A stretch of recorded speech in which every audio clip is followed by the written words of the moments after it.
اخلاص کے ساتھ، نیت کے ساتھ چلے جاؤ کہ میں پیارے نبی صلی اللہ علیہ وسلم کی سنت کے مطابق حج کروں گا، اس میں ذرا برابر بھی فرق نہیں کروں گا۔ توبہ کرو، استغفار کرو، پھر اس کے بعد تمہارا حج قبول ہوگا۔ پھر وہاں سے آنے کے بعد یہاں تو تم نے شرک کا جھولا نکال دیا، توبہ تو کر لیا، حج گئے، حج سے واپس آئے، لوگوں نے کہا اجمیر نہیں جاؤ گے؟ ارے تم اجمیر نہیں گئے تو تمہارا حج قبول نہیں ہوتا۔ ارے شیطان آ کے گیم کھیلا ہوتا ہے، شیطان آ کر گیم کھیلے گا، وہ کہے گا کہ بابا چلو اجمیر کو چلے جائیں گے۔ میاں بیوی نکلے اجمیر کے لیے، گیا بیڑا گھر کھل کا حج، حج گیا بیکار۔ کچھ لوگ ایسے بھی ہیں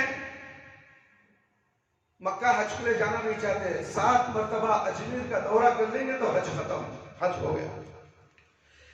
کیا کیا عقیدے ہیں میرے بھائی، دین کے اندر ملاوٹ ہو چکی ہے، دین کو کچمبر بنا دیا گیا، دین کو اپنے پیر کی جوتی بنا دیا گیا، دین کو اپنے مرضی کے مطابق عمل کر رہے ہیں لوگ، دین کو اپنا غلام بنا لیا ہے۔ دین کسی کا غلام نہیں ہوتا، تم اللہ کے غلام ہو، ایک حقیر مخلوق ہو، تم ایک حقیر نطفے سے اللہ نے تمہیں پیدا کیا۔ یہ جسم تمہارا دیا کس نے؟ اللہ نے، اور تم جا کر غیر اللہ کے سامنے سر جھکاتے ہو، غیر اللہ کے نام سے قربانیاں کرتے ہو، اور اتنا بڑا جسم تمہارا موت کے بعد مٹی کھا جائے۔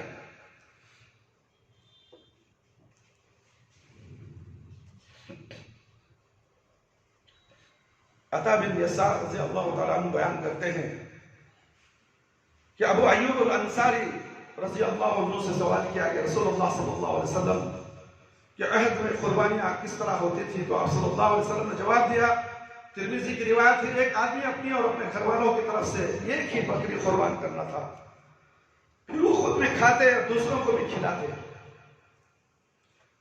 پھر اسی طرح بدستور ہوتا رہا یہاں تک کہ لوگ ایک دوسرے پر فخر کرنے لگے۔ اور اب جو لوگوں کی حالت ہے وہ آپ خود دیکھ رہے ہیں، ایک دوسرے پر فخر کرنے کے لیے نہیں بلکہ خالصتاً اللہ کی خاطر، اللہ کی رضا کے لیے قربانی کرنی چاہیے۔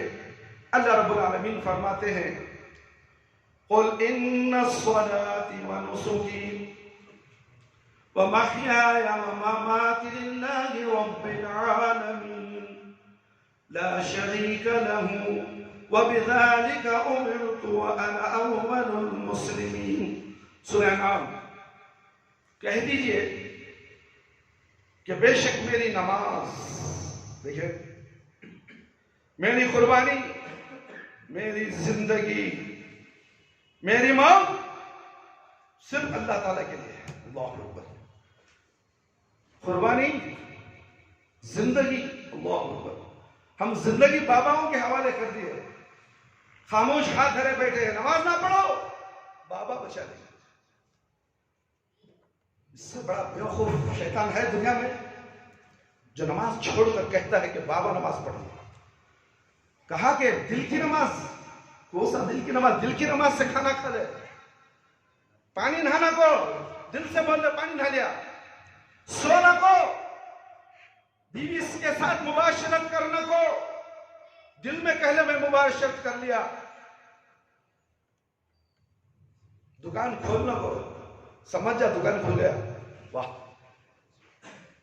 ایک جگہ صحیح باقی کی جگہ غلط، بابا کی جگہ صحیح، زندگی کے معاملات کے اندر، کام و کاج کے اندر نہیں، کیسا دکان نہیں کھولت، کیسا نماز نہیں پڑھت، کیسا وہ بھی بولا دکان بابا کچھ کھول لے کرو، بابا کچھ چلا جائے کرو، تو گھر میں ہاتھ دھرے بیٹھے رہو، روزی گھر میں آ کر گر جائے گی۔ یہ تمام عقیدے ہیں بد عقیدے، برے عقیدے جو باباؤں نے تمہیں سکھلائے ہیں۔ توبہ کرو، یہ اچھا موقع ہے، ایام عشرہ، عشرہ ذوالحجہ کے جو ایام ابھی صرف 4 باقی ہیں، یاد رکھو میرے بھائی میرے دوست، اگر ان میں تمہیں کوتاہیاں کرو گے تو توبہ استغفار نہیں کرو گے تو پھر وہ ایام، ایسے ایام پھر دوبارہ نہیں آئیں گے، پھر 1 سال جپنا پڑے گا۔ سال بھر کے پورے ایام میں یہ 10 ایام بہت قیمتی ہیں، اللہ کے نزدیک محبوب ہیں، مقبول ہیں، تمہاری دعاؤں کو، تمہارے ذکر و اذکار کو قبول کرنے والے ہیں. میری نماز، میری قربانی، میری زندگی اور میری موت صرف اللہ تعالیٰ کے لیے ہے جو تمام جہانوں کا رب ہے اور اس کا کوئی شریک نہیں. مجھے یہی حکم دیا گیا ہے اور میں سب سے پہلا مسلمان ہوں. میرے بھائی، میرے دوست، اور ایک بیچ میں عرفہ کا دن بھی آنے والا ہے. میرے بھائی، میرے دوست، بہت سے علماء کرام عرفہ کے روزے میں غلط فہمی مبتلا کر کے آپ لوگوں کو گمراہ کر رہے ہیں. اچھی طرح غور سے چھوٹی سی مثال دیتا ہوں میں. عرفہ کہاں ہوتا ہے میرے بھائی؟ عرفہ ہوتا ہے مکے میں، جہاں پر حاجیاں عرفہ کے میدان میں جمع ہوتے ہیں.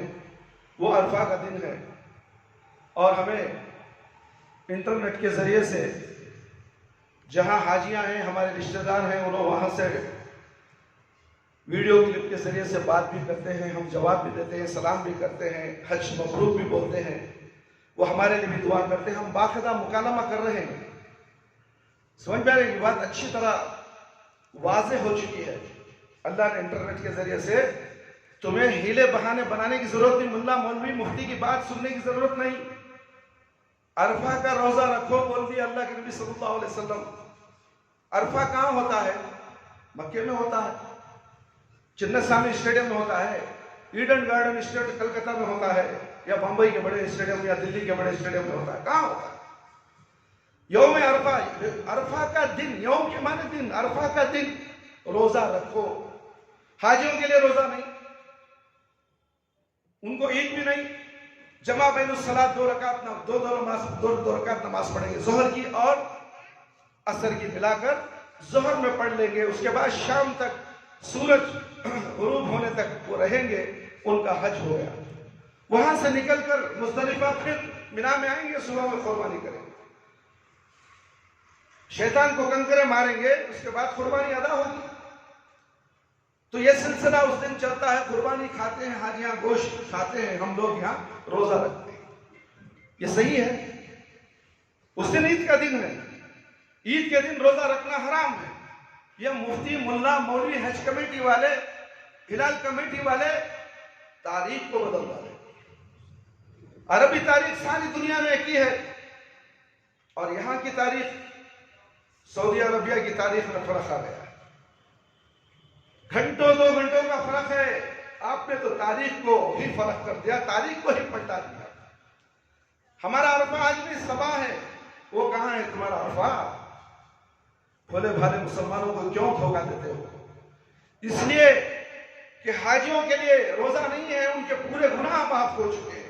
جیسے ماں کے پیٹ سے بچہ پیدا ہوتا ہے، جو پاک ہوتا ہے گناہوں سے، اسی طرح وہ لوگ پاک ہو گئے. اور تم اس دن روزہ رکھو تاکہ تمہارے اگلے اور پچھلے 1 سال کے گناہ معاف ہو جائیں. اللہ تعالیٰ تم پر رحم کر رہے ہیں. اور یہ مفتیان کرام، اللہ اکبر، خود بھی ڈوبے، سرم سب کو لے کر ڈوبے. ایک بکرا گڑھے میں گرتا تو پورے بکرے مندے کے مندے گرتے ہیں.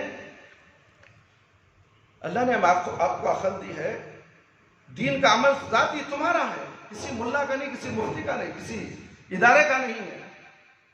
تنہا نماز تمہاری ہے، عبادت تمہاری ہے، روزے کا حکم تمہارے لیے ہے، نہ کہ وہ جماعت کے بڑے بڑے مفتیوں کے لیے. وہ مفتی بولے گا تو سنو گے. کیا مفتی خبر میں آ کے گواہی دے گا؟ کیا مفتی میدان حشر میں گواہی دے گا؟ تمہارا ساتھ دے گا؟ تمہاری اماں، تمہارا بابا خبر میں ساتھ آتا نہیں، مرے تو میدان حشر میں بھی ساتھ آتا نہیں. اور تم ہلال کمیٹی، فلانی کمیٹی. اگر یہ لوگ غلط ہیں تو کیا ان کی غلط بات تم سن لو گے؟ تمہیں عقل نہیں؟ دنیا کی بڑی بڑی موٹی کتابیں پڑھ لیے، یہ احادیث کی کتابیں کون پڑھے گا؟ آنے والی نسل. تمہیں کیا ہو گیا ہے؟ تم پڑھو، قرآن اور حدیث علم حاصل کرو، صحیح دین کیا ہے جانو، اس پر عمل کرو. اللہ رب العالمین تمہارے اس روزے کو قبول فرمائے گا. اور اس کو روزہ رکھنا ضروری ہے تاکہ وہ 1 سال اور اگلے سال کے گناہوں سے معاف ہو جائیں. یوم عرفہ عرب کے اندر ہوتا ہے، اس دن آپ کو روزہ رکھنا ہے. وقت صرف 2.5 گھنٹے گھنٹے کا یا ایک دن کا فرق ہو رہا ہے، وہ ایک دن کے بعد آپ روزہ رکھو گے، کیا تمہارا دل گوارا کرتا ہے؟ بہت سے ممالک والے تو اس دن کھا پیتے ہیں، روزہ رکھتے نہیں ہیں، اور آپ روزہ رکھا رہے، آپ لوگ روزہ رکھا رہے ہیں مفتیاں. نہیں، یہ مفتی کبھی نہیں سدھرے گا، اس لیے کہ اس کی روش چلتی آ رہی ہے. اب روکے گا تو اسے جوتیاں پڑے گی، لوگ ناراض ہوں گے. ہمارے بڑے بڑے علماء کرام ناراض ہو جائیں گے جو خبر کے اندر سوئے ہوئے ہیں، جو ان سے سلسلہ چلا آ رہا ہے. ویسے بھی وہ بڑے بڑے علماء کرام جو سو گئے خبروں میں، ان کی کتابیں موجود ہیں، اٹھا کر دیکھو. ساری دنیا کا چاند ایک چاند ہے، عرفہ کا روزہ ایک دن ہی ہے، دو تین دن نہیں ہے. دو روزے رکھ لو، تین روزے رکھ لو، تمہارے باپ کا مال دو روزے. سوچو مسلمان کا مفتی کتنا کھٹیا مفتی ہے، دو رکھاتا ہے. یہاں حکم اللہ کے نبی صلی اللہ علیہ وسلم ایک کا، عرفہ کے روزہ ایک رکھو، تمہارے اگلے پچھلے گناہ معاف ہے. تو یہ مفتی اللہ کے نبی سے دو ہاتھ آگے. اگر بولو تو یہ مارکیٹنگ حدیث ہے، فلانی حدیث ہے، وہ مسجد کا امام ہے اہل حدیث، وہ کہتا ہے فلانی چیز بتائے، تو یہ مارکیٹنگ حدیث ہے. اللہ اکبر، حدیث کو بھی مارکیٹنگ بنا دیا. پھر بھی اہل حدیث مسجد کا امام ہے، بنگلور کے اندر مسجد ہو، نام لینا نہیں چاہتا. میرے بھائی میرے دوست، نماز عید کے لیے گھر سے کچھ کھائے پیے بغیر تکبیریں پڑھتے ہوئے عیدگاہ کی طرف جائیے. اب تو عیدگاہ نہیں ہے، مسجدوں کی طرف جائیے. بریدہ رضی اللہ تعالیٰ بیان کرتے ہیں کہ نبی کریم صلی اللہ علیہ وسلم نے فرمایا، عید الفطر کے روز نہیں نکلتے تھے یہاں تک کہ کچھ کھا لیتے، اور عید الاضحیٰ کے روز نہیں کھاتے تھے یہاں تک کہ نماز عید پڑھ لیتے. اور گھر کی عورتوں کو بھی بہرحال عیدگاہ کو لے جائے. دیکھو گھر کی عورتوں کو عیدگاہ لے جاؤ، گری یہ جماعت ایسی ہے، میں جانا نہیں، عیدگاہ کو جانا نہیں، مسجد کو بھی جانا نہیں. فتنہ شروع ہو جاتا. بازار میں گئی تو فتنہ نہیں، درگاہ کو گئی تو فتنہ نہیں. اندھے مولیاں ہیں. اللہ کے نبی بول رہے عیدگاہ کو عورتوں کو لے جاؤ، یہ مولوی مسجد کو جاؤ تو عورت کو لے جاؤ. فتنہ شروع ہو جاتا. کیا فتنہ ہوتا بھائی؟ بولو تو بہت سے باتیں ہیں بولنے کے لیے، کیا بتاؤں میں مسلمانوں کے دماغوں کو. اہل حدیث خود اپنے بیوی کو مسجد کو نہیں لاتا. وہ معلوم تم نا، حنفی کو تو چھوڑو، تبلیغی جماعت کو تو چھوڑو، حنفی خود اہل حدیث خود اپنی بیوی کو مسجد کو نہیں لاتا، جمعہ کو نہیں لاتا. انہیں بڑا تھوڑا اس کا، میں اہل حدیث، میں جاؤں گا نماز. ارے چل، اللہ کے نبی کی حدیث تجھے معلوم نہیں؟ بیوی کو گھر میں بٹھا کر آیا تو بیوی آئے گی مسجد میں، اللہ اور اللہ کے رسول کی باتیں سنیں گے اور گھر کو جنت بنائیں گے. اپنے بچوں کی درس کہاں ہے؟ وہ قرآن اور حدیث کی باتیں سنیں گی. کہاں سنتی ہے؟ گھر میں بیٹھ کر ٹی وی دیکھتی ہے، انٹرنیٹ دیکھتی ہے، کارٹون دیکھتی ہے، کارٹون دکھاتی ہے. وہ بچے کو کھلا کر کھانا کھلا کر کارٹون دکھا کر، اس سے وہ فرصت نہیں ہے. اس سے چلو جمعہ کا ایک دن اگر ملتا ہے تو وہ بھی تم اپنی عورتوں کو مسجد نہیں لاتے ہو.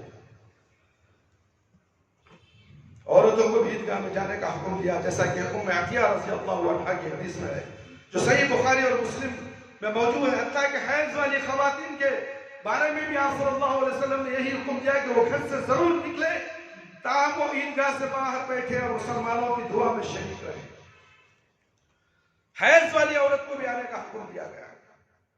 نمازیوں سے ہٹ کر بیٹھے، دعاؤں میں شامل ہو جائے، ذکر و اذکار میں شامل ہو جائے. بیان تو ذکر و اذکار ہے. میرے بھائی میرے دوست، عیدگاہ میں پہنچ کر یا مسجد میں اب جو عید ہو رہی ہے، امام کے اقتداء میں نماز عید ادا کریں، جس کی پہلی رکعت میں امام خراج سے پہلے 7 تکبیریں کہتا ہے، دوسری رکعت میں 5 زائد تکبیریں کہے گا. مقتدی حضرات بھی امام کے ساتھ یہ تکبیرات کہے. نماز سے فارغ ہو کر امام خطبہ دے گا. خطبے کو بغور سماعت فرمائیں. مختصر خطبہ ہوگا، آپ کے وقت کو ضائع کیے بغیر خطبہ دیا جائے گا. اور اس مسجد میں انشاءاللہ عید کی نماز، عید الاضحیٰ کی نماز کا اہتمام ہے. جو بھائی حضرات آنا چاہتے ہیں وہ آ جائیں. انشاءاللہ ٹھیک 7 بجے عید الاضحیٰ کی نماز ادا کی جائے گی، اور انشاءاللہ مختصر بیان کرتے ہوئے آپ کو رخصت کر دیا جائے گا. آپ اپنی عورتوں کو بھی لا سکتے ہیں، اس لیے کہ عورتوں کے لیے بھی ہم گنجائش ہے، مرد حضرات کے لیے بھی گنجائش ہے، آپ اس موقع کو ہاتھ سے جانے نہ دیں۔ اللہ کے نبی صلی اللہ علیہ وسلم نے کہہ دیا کہ اپنی عورتوں کو ساتھ لاؤ تو لے کر آؤ۔ جو استطاعت رکھتا ہے، جو مسجد کے قریب ہے، دور دراز میں ہے، ان کا معاملہ ان کے ساتھ اللہ رب العالمین جانے۔ جہاں کہیں بھی ہو خواتین اسلام وہ جائیں عید مسجد میں جہاں پر عورتوں کے لیے خاص انتظام ہو، وہاں نماز پڑھ کر آئیں۔ حائضہ عورت والی بھی جائیں اور وہ بھی وہاں دعاؤں میں شریک رہے۔ یہ میرا فرمان نہیں ہے، اللہ کے نبی صلی اللہ علیہ وسلم کا فرمان ہے۔ برادران اسلام اور خواتین اسلام قربانی کے وقت بہت احتیاط کریں، پاکی صفائی کا خیال رکھیں، بے جا گھومنا پھرنا، گندگی روڈوں میں پھینکنا، چمڑے وغیرہ اس کے اندر کی گندگی باہر نہ پھینکیں، اس لیے کہ کرونا کا مسئلہ ہے۔ اور آپ کے گھر کے پاس اگر آپ کہیں باہر پھینک دیں گے تو اس کی فوٹو لے کر BBMP والے پولیس اسٹیشن میں کمپلیٹ کرا دیں گے، اس کے بعد آپ پر مقدمہ بھی دائر ہو سکتا ہے۔ کہ بہت سے پولیس اسٹیشنوں کے اندر میٹنگ ہوئی ہے، اس کا آپ لحاظ رکھیں، اپنے آپ کو بچائیں اور گندگی سے پاک و صاف رہتے ہوئے قربانی ادا کریں۔ اللہ تعالیٰ سے دعا ہے کہ اللہ تعالیٰ آپ کی قربانی کو قبول فرمائے، آپ کے دینے کو قبول فرمائے، آپ کے صدقات کو قبول فرمائے۔ پیارے نبی صلی اللہ علیہ وسلم کے سنت کے مطابق قربانی ادا کریں، کسی پیر، کسی بابا، کسی مرشد کے نام سے ہرگز قربانی نہ کریں۔ صرف اللہ کے لیے قربانی ہے، قربانی صرف اللہ کے لیے ہے میرے بھائی۔ بسم اللہ اللہ اکبر پڑھ کے قربانی کرو، کسی بابا کے نام سے پڑھ کر قربانی مت کرو، یہ سب زائد، یہ سب چیزیں حرام ہیں، حرام چیز کبھی بھی استعمال مت کرو، تمہارے لیے نقصان ہے۔ اللہ تعالیٰ سے ہم دعا ہے تو ہم سب کو ذوالحجہ کے اس پہلے عشرے میں زیادہ سے زیادہ عبادت کرنے کی توفیق عطا فرمائے، ذکر و اذکار کرنے کی توفیق عطا فرمائے۔ اللہ تعالیٰ ہم کو ایسی نیکیاں جو ایام عشرہ میں آئی ہیں وہ ہمیں پھر دوبارہ نصیب ہو۔ اللہ ہمیں صحت و عافیت کے ساتھ رکھے، کرونا کی بیماری سے اللہ تعالیٰ ہر مسلمان کو بچائے، ہر گھر والوں کو بچائے، ہر بیماری کے لیے دواؤں کا اللہ رب العالمین انتظام فرمائے اور اس میں شفا کل، شفا عاجلہ، شفا دائمہ عطا فرمائے، اور جو لوگ پریشان حال ہیں ان کی پریشانیوں کو دور فرمائے، جو لوگ بیمار ہیں اللہ تعالیٰ ان کو شفا کل عطا فرمائے، جو لوگ اس دنیا سے چلے گئے کرونا کی بیماری میں مر گئے ان کا معاملہ اللہ رب العالمین کے ہاتھ میں ہے۔ ہم صرف دعا کر سکتے ہیں کہ ان کی مغفرت کے لیے، وہ معاملہ کہاں تک اللہ کے پاس قبول ہے وہ اللہ بہتر جانتا ہے۔ ہم کسی کو جنت کی سرٹیفکیٹ نہیں دے سکتے، اللہ دینے والے ہیں۔ اللہ ان کے اعمال کے مطابق ان کو جنت عطا فرمائیں گے، کروٹ کروٹ جنت کا نصیب بتائیں گے۔ اگر وہ قابل مغفرت ہیں، اگر وہ قابل رحم ہے تو ضرور اللہ تعالیٰ ان کے ساتھ اچھا معاملہ کریں گے، کیونکہ آخرت کی زندگی بڑی کٹھن زندگی ہے۔ اے اللہ شرک سے بچا لے، بدعت سے بچا لے، اے اللہ ہم سب کو صراط مستقیم پر چلا دے۔ اے میرے پروردگار قبر کے عذاب سے بچا لے، جہنم کی آگ سے بچا لے، قبر کے سوالات بالکل آسان فرما دے، قبر کی تاریکی کو روشنی بدل دے، میدان حشر میں رسوائی سے بچا لے۔ اے اللہ ہمیں موت دے تو ایمان کی حالت میں موت دے، جب ہماری روح ہمارے جسم سے نکلے تو اللہ ہماری زبان پر کلمہ لا الہ الا اللہ محمد رسول اللہ جاری رہے۔ وآخر الدعوانا الحمدللہ رب العالمین۔ یا حی یا قیوم برحمتک